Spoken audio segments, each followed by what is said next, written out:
నమస్కారం. నా పేరు నాయుడు గోపాలకృష్ణ.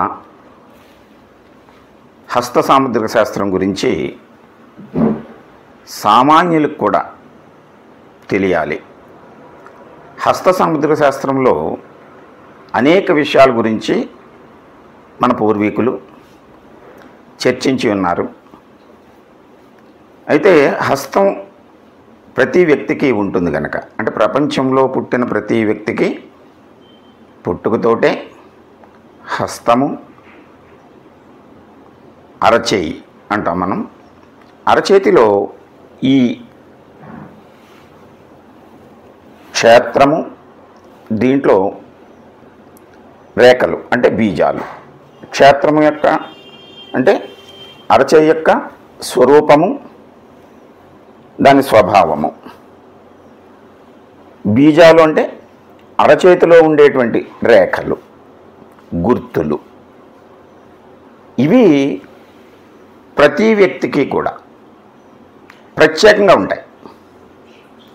ఏ ఇద్దరి వ్యక్తులకు ఒకే రకమైనటువంటి వేలి ముద్రలు కానీ, ప్రధాన రేఖలు కానీ, ఉపరేఖలు కానీ, గ్రహస్థానాలలో ఉన్నటువంటి ప్యాట్రన్స్ అంటే ఆ గీతల యొక్క అమరిక కానీ ఏ ఇద్దరివి ఒకలా ఉండవు.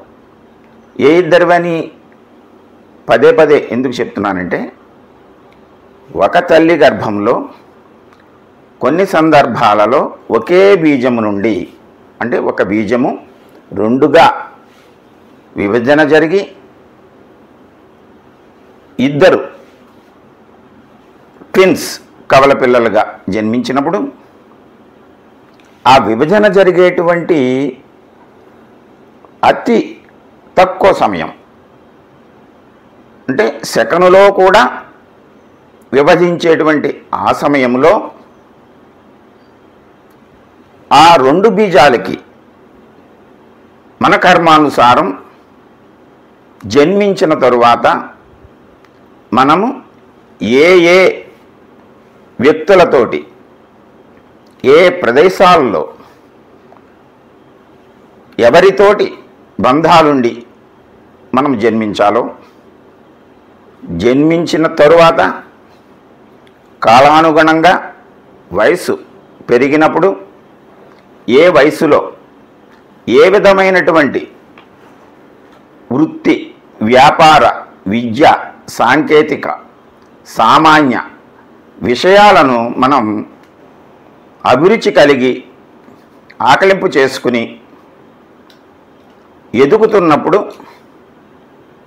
వాటిని అనుసరిస్తూ అనేక సందర్భాలలో అనేక మందితోటి మనం సంబంధ బాంధవ్యాలను కలిగి వాటిని మనం మనకు అనుకూలంగా ఎలా మలుచుకుంటున్నాము, ఎప్పుడు ఏ సందర్భాలలో మనం అవరోధాలను ఎదుర్కొంటున్నాము, ఇటువంటి విషయాలన్నిటినీ కోడింగ్ రూపంలో అరచేతిలో నిక్షిప్తమై ఉన్నాయి కనుక మన అందరికీ తెలియాలనేటువంటి ఉద్దేశంతో 52 సంవత్సరాల అనుభవంతో గోపాల్ సాముద్రిక శాస్త్రాన్ని మీ అందరికీ కూడా పరిచయం చేయాలనేటువంటి ఉద్దేశంతో